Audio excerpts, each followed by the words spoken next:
السلام علیکم ورحمۃ اللہ وبرکاتہ اعوذ باللہ السمیع العلیم من الشیطان الرجیم من حمزه ونفخه ونفثه بسم اللہ الرحمن الرحیم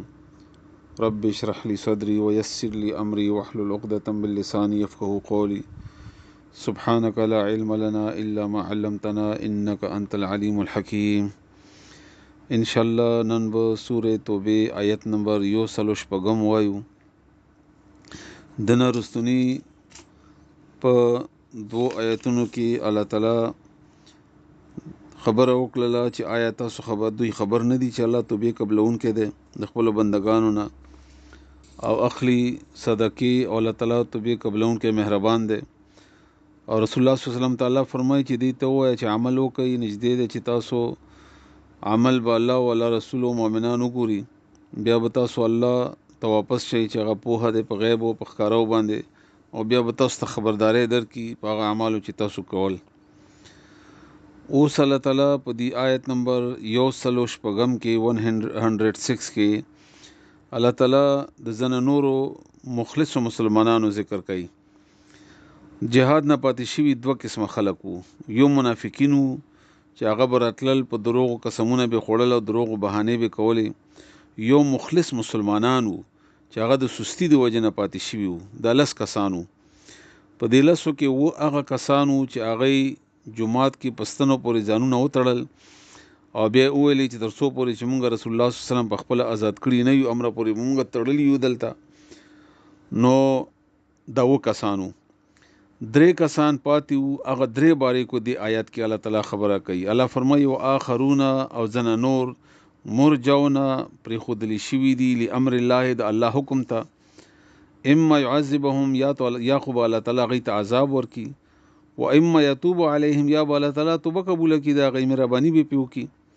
والله الله تعالی علیم په د حکیم خوند حکمت ولر د درې کسان یو کعب ابن مالک او یو مراره او یو هلالو د مراره رضی الله تعالی هلال رضی الله تعالی د بدری صحابه کرامو چې بدر کې شریک شي او ډېر لوی درجه و همدا غرنګي کعب رضی الله تعالی عنہ په خپل هم ډېر مشهور صحابي او بیت عقبه کې هغه حاضر شوی او بدر غزان هغه وایي ځکه پاتې شوی ما چې رسول الله صلی الله علیه وسلم اول نه اعلان د بدر ته تلو نه وکړي بلکې د قافلې د پاره کړی و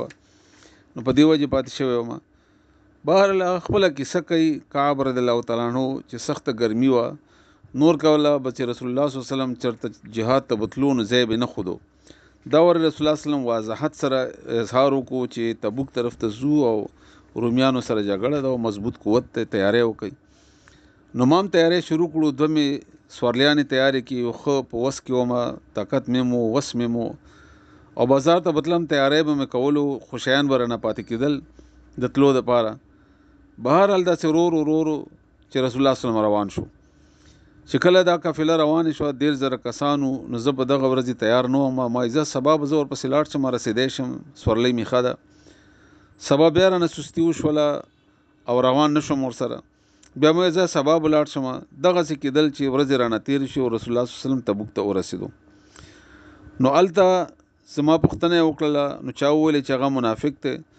نو یو صحابي ویل چې نه منافق ورته مو وایي څه عذر بي خو رسول الله صلی الله علیه وسلم خاموش پاتې شو څه جواب ورنکړو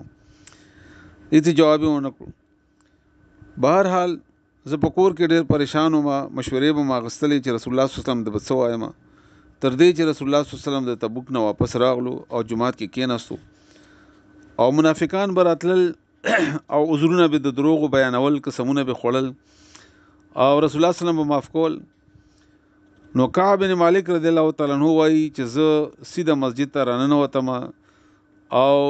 تحیت المسجد می هم نقل سیده رسول الله صلی الله علیه وسلم خوا کې کېناستم رسول الله صلی الله علیه وسلم مانه د ډېر غصې په انداز کې پوښتنه وکړه چې ته ولې پاتې شوی ما ورته ویلې چې اې د الله رسوله ما سره هیڅ بهانه نشته زه بهانې جوړولی شم خو ما ته هیڅ عذر نه و او خو تیاری مې کړی نه و سستي رانه وشوله او پاتې شوم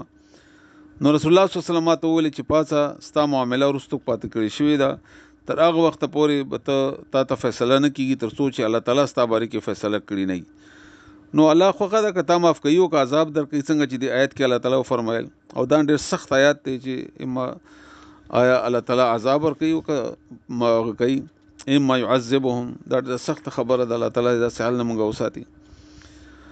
رسول عقاب رضی الله عنه فرمایي چې زه بار ووتم ځینو ملګرو راته وویلې چې تا به هم د دروغو بهانه جوړه کړې وه او ځان مې خلاص کړی و خو ما ویلې نه دروغ نه وایم. بهرحال ما پوښتنه وکړله چې داسې بل څوک هم زما په شان شته دي چې رښتیا ویلي دي نو چا راته وویلې چې هلال او مراره هم دي چې دا بدري صحابه کرام وو. نو ما ویلې چې زه هم دروغ نه وایم او زه به هم انتظار کوم. چنانچې دا دوه کسان خو په کور کېناستل د ډېر خفګان نه او زه به مسجد نبوي ته به راتلم او ما به رسول الله صلی الله علیه وسلم باندې سلام واچو بیا به سترګې غړولې چې زما سلام جواب راکوي شونډې خوځېږي او که نه خو رسول الله صلی الله علیه وسلم به زما د سلام جواب نه راکو. مینه وه د رسول الله صلی الله علیه وسلم د صحابه کرامو ډېره زیاته. بهرحال ما به سلام واچو رسول الله صلی الله علیه وسلم جواب نه راکو. ما به ورته کتل نو رسول الله صلی الله علیه وسلم به ما ته نه کتل خو چې ما به مخ کله واړو نو رسول الله صلی الله علیه وسلم به ما ته بیا کتل. دغه رنګې څه ورځې تېرې شي چې رسول الله صلی الله علیه وسلم اعلان وکړو چې د سره بایکاټ وکړئ تاسو ټول مسلمانان به دوی سره خبرې نه کوئ. نو ما سره عام مسلمانان هم خبرې نه کولې. ډېره سخته زندګي وه. په دې وخت کې غسان یو علاقه وه د هغې بادشاه ما ته خط راولېږه او په خط کې لیکلي وو چې کعب ته ډېر عزتمند سړی او ته خپل ملګري پرېښودی او ته راشه موږ به تا ته ډېر د عزت مقام درکو. هغه خط چې معلوس تو ډېر پریشان شوم چې دا خو د کفر طرف نه خط دی شیطان یو بل چال دی ومې شلو اور کې مې واچو. ډېر سخت پریشان وم. لاړم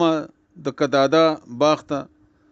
هغه ته چې ورغلم هغه ته هغه باندې مې سلام واچولو سلام جواب یې رانه کو. نو ورغلم ومې نه ما ورته وویلې چې تا ته پته نشته ولې چې ما الله او الله رسول سره مینه نه ده. هغه هم دومره جواب راکړو چې الله او هغه رسول ښه پوهېږي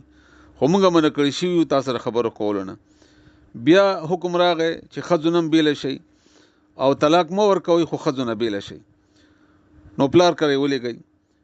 بهرحال دې سختو حالاتو کې 50 ورځې تېرې شوې. یو ورځ ما سهار منځ نه بعد په کوټې باندې ناست وم چې لرې نه یو غره نه یو اواز وکړو د یو غونډۍ شانتې نه چې کعبه مبارک دې شه ستا توبه قبوله کړلی شوه. نو زه ډېر خوشحال شوم. په دې کې یو بل صحابي راغی په آس باندې منډه یې کوله راغلو او ما ته یې زیره راکړو خو ما ته مخکې نه زیره راکړی شوی و. کپړې مې ویستلې وي هغه مې ورته په زیرې کې ورکړې دا چا چې ما ته زیره راکړی و. راغلم رسول الله صلی الله علیه وسلم ته. رسول الله صلی الله علیه وسلم زما استقبال وکړو او ما ته ویل مبارک شه نن ورځ ستا د ټولې زندګي ټول نه د خوشحالۍ ورځ ده ځکه چې الله تعالی ته د معافي اعلان وکړو. څومره خوش قسمته خلک وو چې الله یې معافي اعلان وکړو. الله تعالی موږ هم معاف کړي. موږ خو ډېر کمزوري یو الله. وآخرون او نور کسان دي ځنه مرجعون چې رسته کړي شوي دي لامر الله د الله تعالی فیصلې ته اما يعذبهم یا به عذاب ورکړي دوی ته و اما او یا به یتوب علیهم توبه قبوله کړي د دوی یعنې مهرباني به وکړي په دوی باندې. والله او الله تعالی علیم پوهه دی حکیم خاوند حکمت والا دی. الله ته فلسطین مسلمانانو باندې رحم وکړي.